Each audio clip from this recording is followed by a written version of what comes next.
The Play Absolutely podcast with Dr. Sue Jennings and Dr. Andy Hickson. Hello and welcome to another edition of the Play Absolutely podcast. Hi, Sue. Hi, Andy. You're very merry today. Yeah, well, trying to give a different introduction. Maybe I should just keep it to the same introduction. But yeah, there you go. It's... Oh, look, you can just see my puppet. My camera's working today. It sort of moves with me. That puppet there, one of my favourite ones screen. I have. There, well, if you can see it on my screen, well, I've got two puppets. Yes. But this one here with the big eyes is one of my favourites. I have Ogoth, he's called, and I have a picture of him as well. He's an original, painted, made by a company in Bristol for one of their shows and their short films, I believe. Managed to acquire it a number of years ago from them direct. And yeah, so I started off by playing with my tongue. That might sound a bit odd, but so rolling the R's is a bit of a skill. I've practiced that for many years, but it's really, really useful in terms of exercising your vocal apparatus, rolling your R's. A strong R. Yeah. Not quite. No, you want to stop that. But it's good practice. And yeah, it can be good. It can be good fun. All right, enough of that, mother. A play. What have you? This is a Play Absolutely podcast. How have you played this week? Well, today is going to be the first proactive play course. So your new course. We've got 25 people coming for an introduction to proactive play and a look at the contents of what we call the magic bag, which is the bag to engage children in proactive play. Okay. And remember, this is tackling the issue for children who have to wait for long periods of time for treatment or for the results of a court case or for assessment or whatever. And small children in particular find this so difficult when they can't even hold a time concept of a whole day or a whole week or a whole month. Right. So it gets very difficult for them. So hoping to recruit lots of playmates. I think that's a term to use. Okay. Have you is it oversubscribed, the course today? Because when the podcast comes out, it'll be over. So it'll be over. But no, it is full, which is great. Fabulous. So, okay. How much is curiosity and how much people want to continue learning, we shall see. But I'm very excited about it. Okay. Great. One aspect of this play I want to emphasize to all the people watching now is it's not just engaging children in play. It's finding things that intrigue children. Okay. Something that makes them curious. Like, for example, my snowstorm. Yeah. For many children, that immediately gets their attention. And they want to have a go themselves. And then they do it very quickly. And then they do it slowly. And it's an intriguing thing. So those sort of items, and I'll talk about them in future podcasts because they may be ones that children haven't had experience of themselves and that adults haven't thought about. They say curiosity killed the cat, but I think that maybe that is just trying to stop people from being curious, because I think being curious is one of the big things about play, isn't it? You're playing with ideas, as we've discussed before, and curiosity is a massive part of that. Yeah. Well, life would be pretty boring if you weren't curious. Mm. You would just accept what other people had said and not challenge anything and not think again about it or wonder if there's a double meaning or Mm. You need to question. curiosity is very important. For anybody that's interested, I did a little thought experiment film, which I put out yesterday, just a short film titled "If Play Was Made Illegal." Quite interesting. So if you get a chance to watch that and comment, it's currently up on the Action Work YouTube channel. Mm-hmm. If play was made illegal, and if play was made illegal, you'd be out of a job, wouldn't you, Sue? Absolutely. Yes, I mean, and out of a whole range of jobs that are connected to play. I mean, there are far more jobs these days connected to play than there were 20 years ago. Right. Mind you, 20 years ago, generally speaking, people tended to play more spontaneously. We didn't have to think about it as a separate subject. And there certainly wasn't anything called play therapy then. No. All play therapy, drama therapy, relatively recent topics. So thankfully, at the moment, play isn't illegal, although one could argue that with the limitations now on free speech about being able to explore difficult topics in an open and honest way in public is slowly being decreased. So there may be pressures on play in the future. The film I made is sort of dystopian-esque, and it does suggest that going down the route of banning play and of even classing children who play as not terrorists as such, but certainly as difficult people that need to be managed. Yeah. And anyway, so let's go to our regular topic, which is going to maybe affect some of your thoughts, Sue. This is this week's Play in the News. So firstly, we go to the UK. And the UK, the Office for Product Safety and Standards, the regulator, has called for craft kits to be recalled after asbestos contamination was found in play sand from Crayola-branded craft boxes.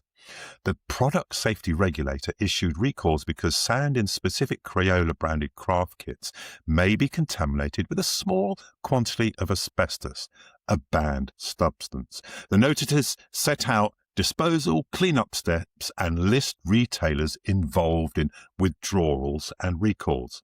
This is a safety failure that turns play into a health risk and forces families and schools to remove materials from play environments. So remember, folks, play isn't automatically safe just because it's sold in a toy aisle. A few questions that come to my mind is, do schools, nurseries have a simple process for checking product safety alerts? And how do we protect messy play without drifting into paranoia or banning it altogether? Abroad, in the Sudan, a major back to learning push in a country where schools have been devastated. UNICEF, Save the Children and their partners launch Bridges to restore learning for 328,000 children in the conflict-affected area. The release explicitly links prolonged time out of school with increased risk of exploitation and lasting harm. Here we see education in emergencies and rebuilding the basic conditions where play and development can restart. Routine, safety, peers, and adult protection. Getting children back to safe learning spaces is also about getting childhood back. Now, what minimum safe to learn and play standards should the world insist on in conflicts? how do we stop emergency education becoming pure academics with no psychosocial play recovery built in? The two questions that come to mind. That's this week's Play in the News. What do you think of those stories? Well, thank goodness Sudan is trying to return some normalcy to childhood. And am I right that there have been a lot of instances of recruiting children as soldiers? There has been, yes. And I think in some cases, children have been trained to betray their parents if they suspect them in any way at all. So treating the children as soldiers and as spies, which has been quite a terrible impact, and of course destroyed any form of attachment. So they're going to need very skilled and specialist help with this transition back to reclaim your childhood. And I suspect a lot of therapeutic support will be needed because many of those children will be scarred for life from their Scarred experience. for life. And it sounds that neurodramatic play is probably one of the emergency things that they need to help with that recovery. Well, very much so, and particularly what we've been talking about recently with proactive play, which is a category of neurotraumatic play. I wish I had some sort of entry into emergency provision where I would very willingly share some ideas and thoughts that people might take on board. Well, if any of our viewers know any more about what's happening in Sudan as in respect of this story, or any way that we, Sue particularly in her speciality, can help, then please let us know in the comments. Gordon Wiseman, when he was alive, he and I were planning to offer an emergency drama therapy group that could just drop tools and go anywhere where there was a major crisis. And sadly, he died before we were able to put that into effect. But we had a lot of the detail worked out for that. Well, you've heard of drama therapy in a bag. That sounds like it could be drama therapy and play therapy in a van, getting all the things you need in there, a couple of specialists and an excuse to drive around the world and offer services. Yeah. The drama therapist's van. Where might it happen? Indeed. Where might it happen? And I mean, it plays on a few doctors, trained medical doctors, have often in the communities that they were born into that sort of deprived of medical services, have stocked up their own vans and literally driven to those places and offered sort of free eye care and other sort of small operations and so on, which has helped tremendously in some poverty-stricken areas. So it has been done for physical health. Why can't it be done for mental health too? Well, the Médecins Sans Frontières organization has been one of the main ones providing it. So we could easily have play and drama without borders. Yes. So getting back to the first story from the UK, now I haven't checked up on this story, but what it suggests is that a brand, the Crayola brand, may be contaminated with asbestos. Now, I know that might be particularly important for you because you use a lot of play sand, both in your sand trays and in your messy play. So is that something that you need to consider? Indeed.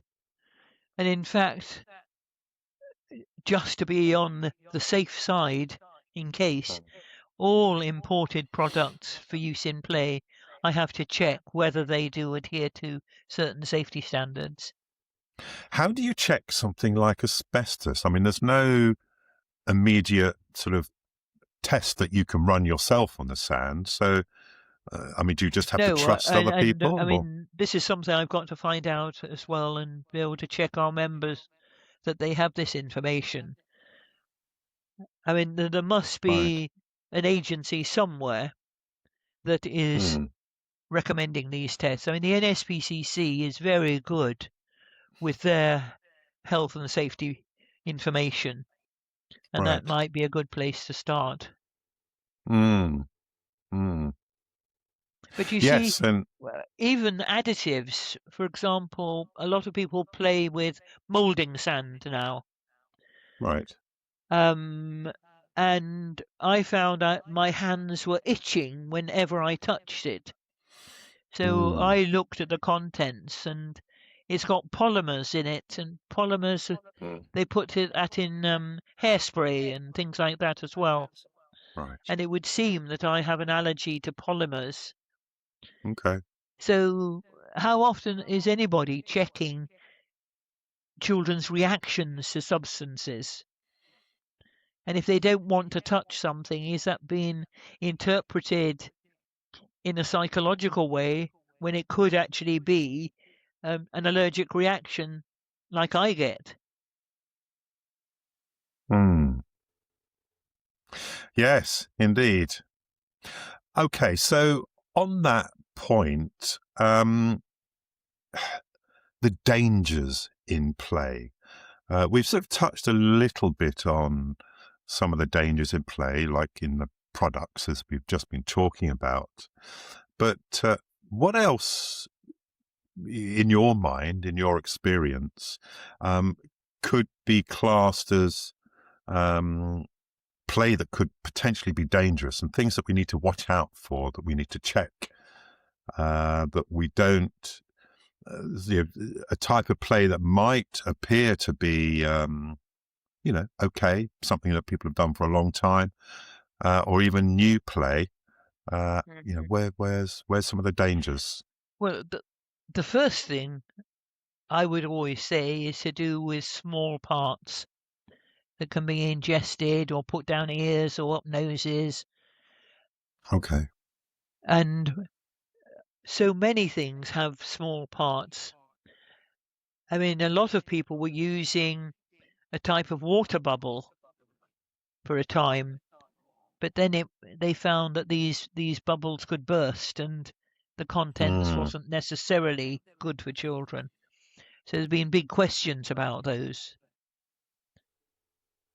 So some of those squeeze balls as well, the stress yes. balls.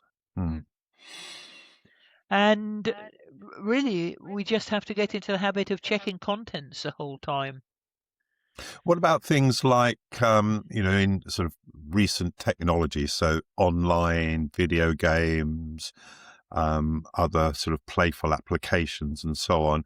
I mean, one of the obvious dangers is that children end up spending too much time online, and also it opens them up to the dangers of, being sort of scammed online too, or this sort of something that parents used to say, something that you might have said to me as a child, stranger danger, but we were talking about strangers in the street. Now we've got the stranger danger of people online that might be trying to do you some kind of harm. Yes, and this one is very difficult to monitor because, I mean, some children feel that all their mates are able to go online and play these games and they're being unfairly punished by not being allowed to. Some parents feel just let's have a quiet life and not argue about it. And nobody has finally come up with a baseline of, well, how much should we control content? I mean, ordinary television has weakened a lot of its rules that it used to have. There always used to be this 9 o'clock deadline, didn't there? So before 9 o'clock, television was supposed to be reasonably benign, reasonably not, I mean, not, the word cozy isn't right, but non-detrimental to children. The thing is because of international television nowadays, and that, you know, even the BBC, for example, can be accessed, with a VPN, anywhere in the world. Other sort of online TV services can generally be accessed all around the world, and you've got different time zones. So 9 o'clock now tends to mean nothing really, because it could be, you know, depends which part of the world you're in. And even the adverts now are much freer about their content. I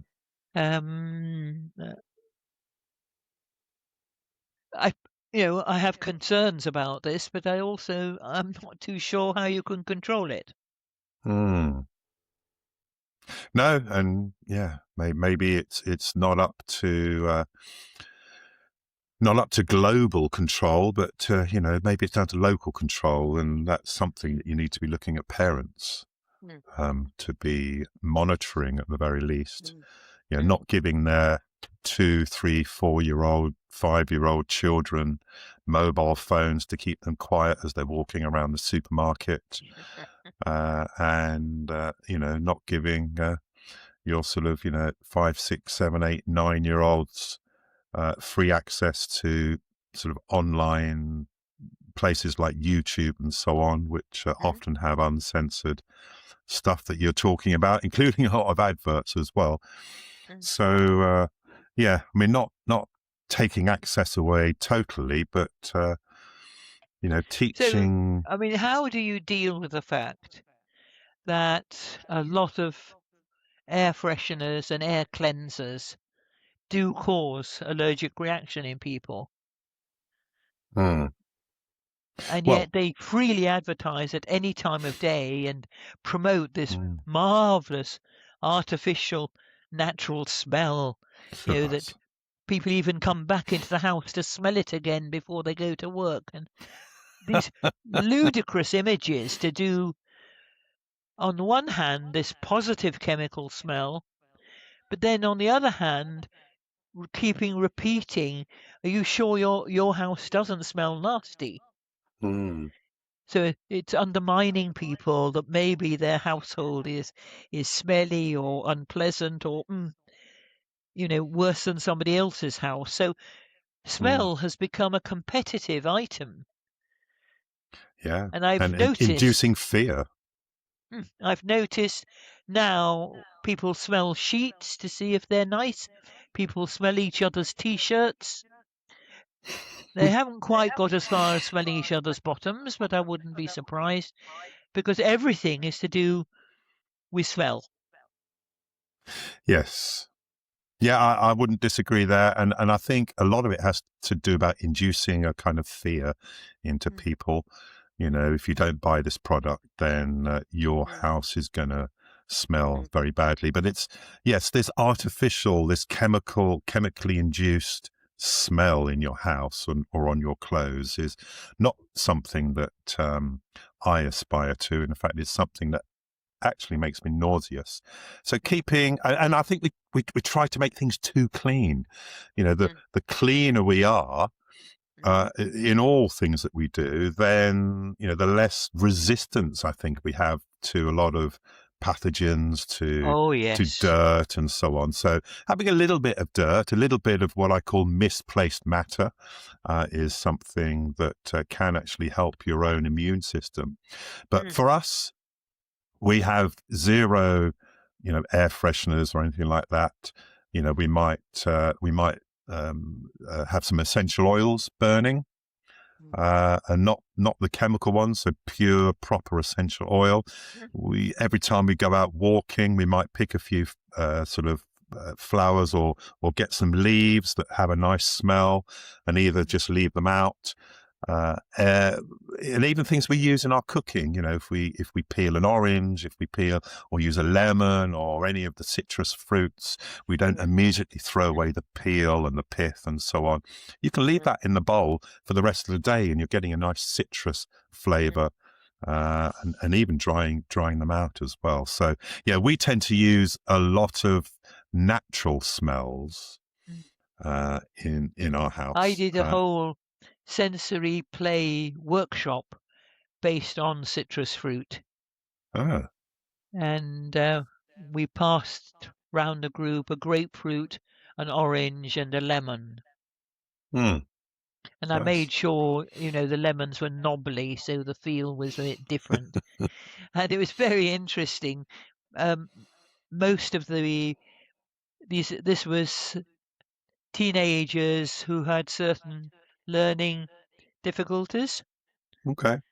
And some of them had never ever smelt a grapefruit before. Wow.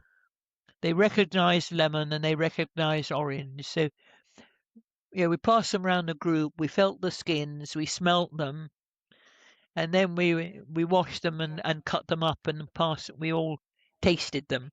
And very interesting, the reaction between the lemon and the orange. Yes. As people taste a little slice. And it was just so interesting that even at that simple level, we were providing a new experience that people hadn't tried them before. So I started. Do you remember? Sorry, go on. No, carry on. You finish. No, I was just You going to started. say one of the spin-offs from that was in one of the groups in a care home. I started taking in one new thing every week that just to get people's sensory response. So one week it was like a cantaloupe melon, which has its own very distinctive smell. Another week it was a very fine pure silk scarf and so on. Nice. Do you remember in Malaysia, which we recently come back from, on our sort of final trip just outside of the jungle, we introduced all our students to durian fruit. Oh, yes. And what a mixed reaction. Some of them really liked it, and the others, just to smell a bit, they were immediately nauseous. So, so depending on our smell receptors, I suppose, some people love it, some people hate it. A bit like that Marmite thing, isn't it? You love it or you hate it. Do you remember Me, I love it.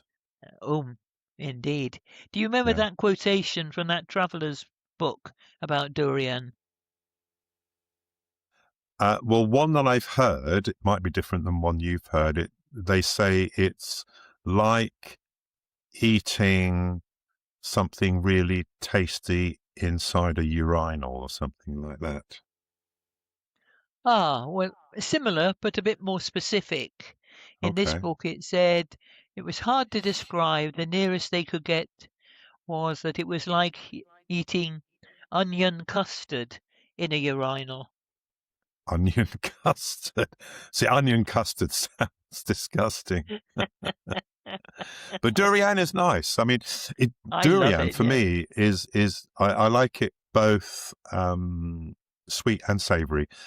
Many people wouldn't have tried the savoury version, but if you get a bit of durian and you mix it with a bit of salt, a bit of fresh chili, and mash it up together, that becomes a lovely dip for all kinds of things. Okay, so anything else you want to say to our viewers or to me about play in this podcast? Well, I'm just reminded that we keep saying to people, don't forget to play. But I also want to comment, I think, that as adults, we forget to play so seriously, we actually have forgotten how to play. And we need a big reminder, a lump of your child's plasticine, join in making something with it yourself. Or if you're out gardening even if you only have a window box, don't wear rubber gloves, but wear just your bare hands so you can touch the earth, mucky and dirty though it is. I was just looking at my hands because I was in the earth yesterday, but it washes off easily. Yeah, nice clean hands, but they were covered in mud earlier. So yes, so remember how to play. Yeah. Yeah, I mean, but isn't that like a lot of things in life? Is that many people, many specialists, you might sort of say, do this, do that. This will be really good for your life, like playing and so on, and we'll encourage other people to do it. But when it comes to ourselves, it's like, "Oh, well, I don't need to do that. It's right for other people, but I can't be bothered, or I haven't got the time, or whatever." And we give The excuses time even for things pressure like is play sometimes. Hmm. It's like now I could go out and play for 10 minutes, or I could write another funding proposal for 10 minutes. I know, what are you going to choose? Mm. Yeah. Yeah.